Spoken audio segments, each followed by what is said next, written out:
update ng bayan, maasahan anumang panahon. Magandang araw po sa ating lahat. Narito na ang pinakahuling update sa magiging lagay ng ating panahon sa araw na ito hanggang sa mga susunod na araw. Sa kasalukuyan ay dalawang weather systems ang patuloy na nakakaapekto sa ating bansa, pero mas dominante ang easterlies na magdadala ng bagyang maulap hanggang sa maulap na kalangitan sa iba't ibang bahagi ng ating bansa. Samantala ang northeast monsoon o amihan naman ay magdadala ng bagyang maulap hanggang sa maulap na kalangitan na may mga kalat-kalat na may hinang pag-ulan, lalong-lalo na sa bahagi ng Batanes. Dahil pa rin sa easterlies, asahan ang maulap na kalangitan, kalat-kalat na may hinang pag-ulan sa ilang bahagi ng Cagayan, Isabela, Aurora, sa may Cordillera Administrative Region, may mga kalat-kalat na pag-ulan din sa kanlurang bahagi ng Central Luzon, sa may La Union at Ilocos Sur.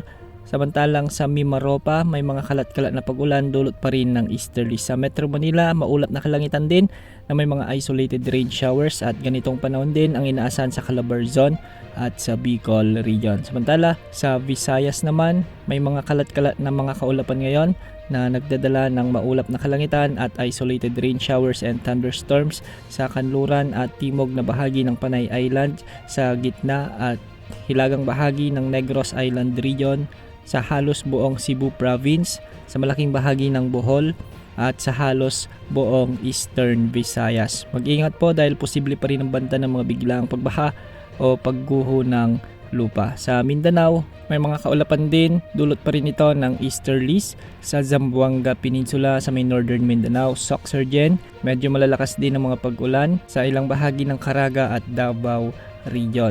Sa kasalukuyan, wala tayong minomonitor na LPA o bagyo na posibleng pumasok o makaapekto sa ating bansa hanggang sa susunod na 2 araw. Base naman sa pinapakita ng mga guidance models, patuloy naman ang ating pagmamonitor sa posibilidad ng pamumuo ng potensyal na sama ng panahon, pwedeng LPA o mas lalakas ito bilang bagyo. Kung sakali nga ay tatawagin ito sa pangalan na Kaloy kung makapasok ito sa ating area of responsibility bilang bagyo.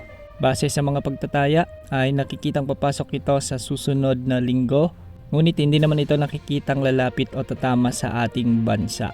Magre-recurve ito sa mga susunod pang mga araw at tutumbukin naman ang hilagang silangang direksyon. Patuloy nating itong i-monitor kaya laging umantabay sa ating channel. Yan muna ang latest sa lagay ng panahon. Ito po ang weather update ng bayan, maasahan anumang panahon.